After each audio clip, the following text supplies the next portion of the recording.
Good morning friends.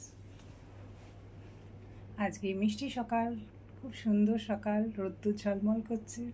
আমি একটু বাইরে ঘুরে আসলাম। বাইরে মানে ব্যালকনিতে একটু গাছ টাছ নিয়ে একটু পরিচর্যা করলে সকালবেলা মনটা ভীষণ ভালো হয়ে যায়। তো এসে আমি একটু জল খাই। আমি তোমাদের আগেও বলেছি আমি নয় লেবু জল নয় মধু জল কিছু একটা খাই। খেয়ে আমি যোগা করতে বসে গেছি। অনেকে আমাকে বলে যে যোগব্যায়াম করতে মানে একটা প্রবলেম ম্যাক্সিমাম মানুষের মধ্যেই হচ্ছে, সেটা হচ্ছে মানুষ হয়তো ঘুমাচ্ছে, ঘুমের মধ্যে হঠাৎ দেখছে যে পায়ের মধ্যে শিরায় শিরায় টান লেগে গেল। এই শিরায় টান লাগলে কিন্তু হঠাৎ ঘুমটা ভেঙে যায়, ভীষণ কষ্ট। একটা ঘুমের মধ্যে যদি অনেকে বলে না যে ঘুমের মধ্যে দেখছি স্বপ্ন দেখছি নিচে খাট থেকে পড়ে যাচ্ছি, ভীষণ কষ্ট এসব স্বপ্ন। আর শিরায় টান লাগলে একদম মানে দম বন্ধ হয়ে আসে। তো এই জন্যে আমি একটা সামান্য ব্যায়াম তোমাদের দেখিয়ে দিচ্ছি। তো এই ব্যায়ামটা তোমরা করে দেখো, যদি তোমাদের কোনো উপকার আসে। আমার একবার হয়েছিল, তো আমি এই ব্যায়ামটা রেগুলার মানে ভাত খাওয়ার মতন ব্যায়ামগুলো করতে থাকি। আমার কাছে কোনো ব্যাপার নেই যে ওইটা করলে এইটা উপকার হবে, ওইটা করলে এই উপকার হবে। আমি রেগুলার কিছু অল্প অল্প ব্যায়াম, আমার একদম বাধা মানে হাফ অ্যান আওয়ার আমি ব্যায়াম করি রেগুলার। তো তোমরাও করো, কিছু না হোক হাতটাকে এরকম এরকম করো, এরকম 10 মিনিটই করো, কিন্তু মানে একটা মেশিন, শরীর হলো মেশিন। শরীরটা যত তুমি মুভ করবে, হয়তো অনেকে মনে করে আমি রান্না করছি, এটা আমার তো শরীরে ভীষণ পরিশ্রম। ভুল কথা।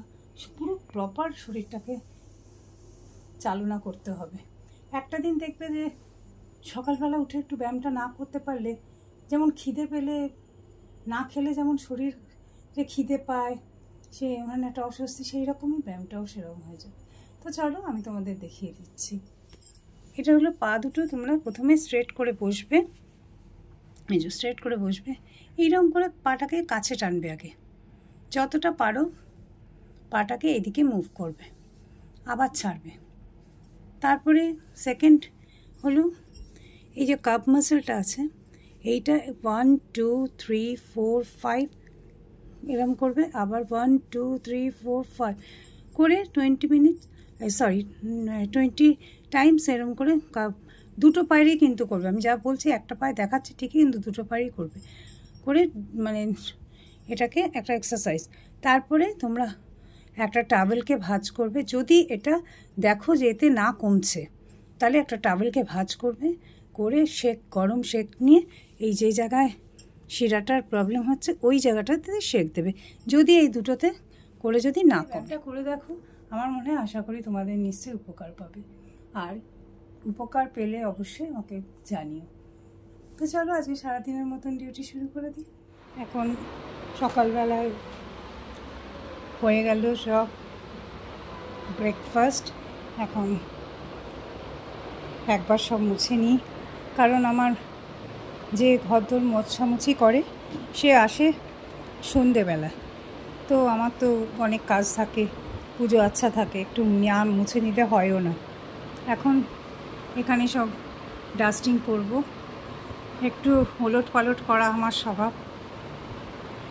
তো সেদিন ফ্যান পরিষ্কার করে দিয়েছে গোপালদা এসেছিল আর আমার হাজব্যান্ড, দুজনে মিলে, কারণ এটা আমার পক্ষে ভীষণ কষ্টদায়ক ব্যাপার, কারণ এতটা উঁচুতে উঠে আমি পারবো না। ওরা মানে ল্যাডার দিয়ে ওরা করতে পারে, কিন্তু ছেলেরা পারে, কিন্তু আমার পক্ষে সম্ভব না। তো যতটুকু পারা এগুলো পরিষ্কার করা হয়ে গেছে, সব করে আমি এবার রান্নার দিকে যাব। দেখি কি কি রান্না হয়। আজকে আমার ননদ বলতে তোমাদের ভুলে গেছি, ননদ এসেছে, ও সিঙ্গাপুর থেকে এসে গেছে।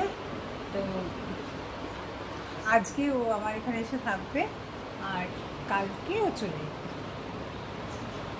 তো চলো আজকের মতন চলুক কাজ।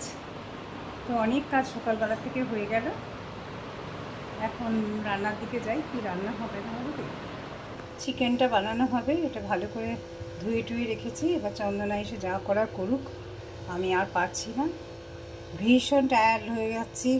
আর তো পুজো এসে গেছে, তার কাজকর্ম, আর এর সাথে এখানে আছে মাছের মাথা, তাই দিয়ে মুড়িঘণ্ট করা হবে, ভাত হবে, ডাল হবে, আর দেখি কি কি করা যায়।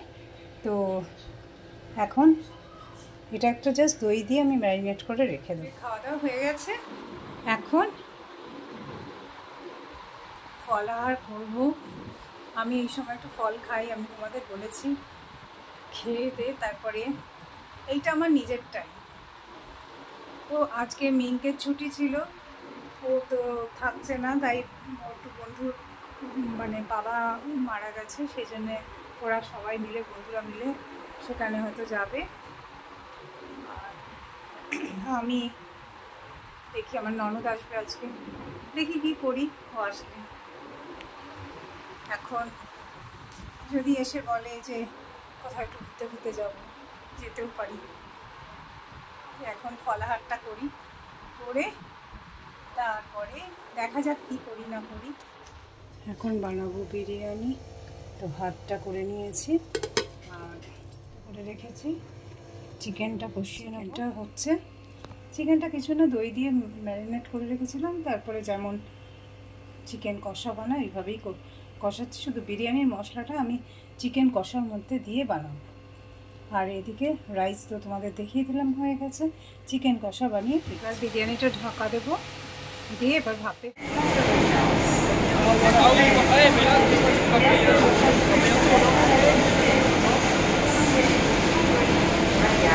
প্যারিসে এসে পৌঁছালাম, এটা প্যারিস স্টেশন। হোটেলের মধ্যে মিম পুপলি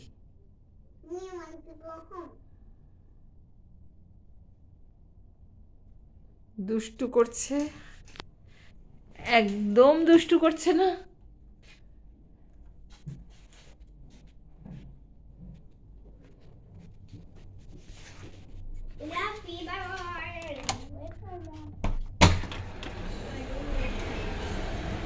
আমাদের হোটেলের বাইরেটা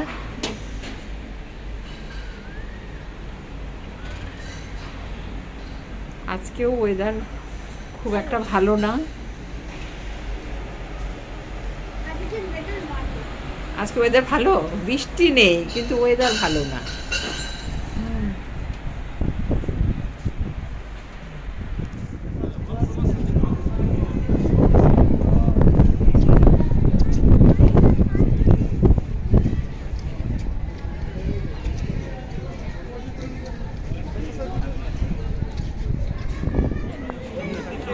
আইফেল টাওয়ারের উপর থেকে ফটো তুলছি।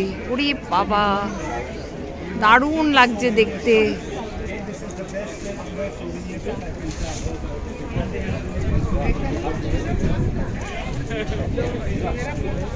Allí donde hemos estado.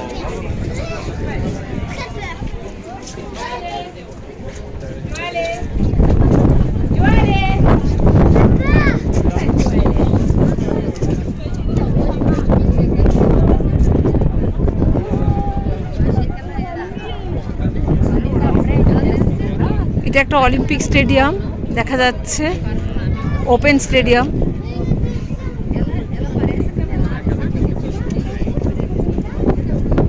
এটা স্পাইন নদী।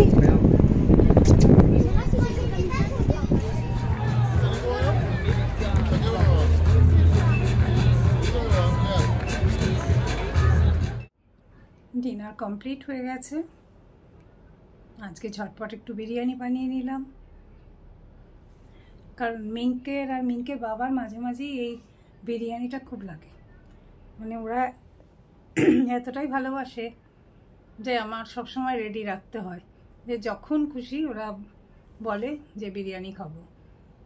তো যাই হোক, আমার ননদও এসছে, ও জার্মান থেকে ফিরলো। জার্মান না, ও প্যারিস গেছিলো, জার্মান থেকে তারপর প্যারিস গেছিলো। ননদের মেয়ে, আমি বলেছি ওখানে থাকে, আগে সিঙ্গাপুর থাকতো, এখন জার্মানে পোস্টিং। তো ওখান থেকে আমার কিছু কিছু ফটো মানে ভিডিও পাঠিয়েছে দেখার জন্যে, আর আমার দর্শক বন্ধুদেরও দেখার জন্যে। মানে ও বলেছে তোমার দর্শক বন্ধুদেরও তুমি দেখিও। তো আমিও মনে করি যে আমি যেটা দেখতে ভালোবাসি, তো ওরাও, আমার বন্ধুরাও সেটা কেন দেখবে না। তো আমি সেটাও ভিডিওতে কিছু কিছু পোস্ট করেছি, তোমরা দেখো। আর এদিকে আমার ননদকে দেখাতে পারলাম না, কারণ ও ভীষণ টায়ার্ড, এসে ঘুমিয়ে পড়েছে। ও কাল সকালবেলা চলে যাবে। আর এরপরে যখন আসবে তখন আমার ননদের মেয়ে জামাই সবাই আসবে ওরা, তো তখন তো সবাইকেই দেখাবো আমি। দুটো নাতনি আছে খুব সুন্দর। আর যাই হোক, আজকের মতন তোমাদের আজকের ভিডিওটা কেমন লাগলো জানিও। আর আমার সুইটম চ্যানেলটাকে তোমরা লাইক করো, সাবস্ক্রাইব করো, আর আমার পাশে থেকো সবসময়। আর কি বলবো, সব থেকে বড় কথা হলো নিজেরা সুরক্ষিত থেকো, সাবধানে থেকো।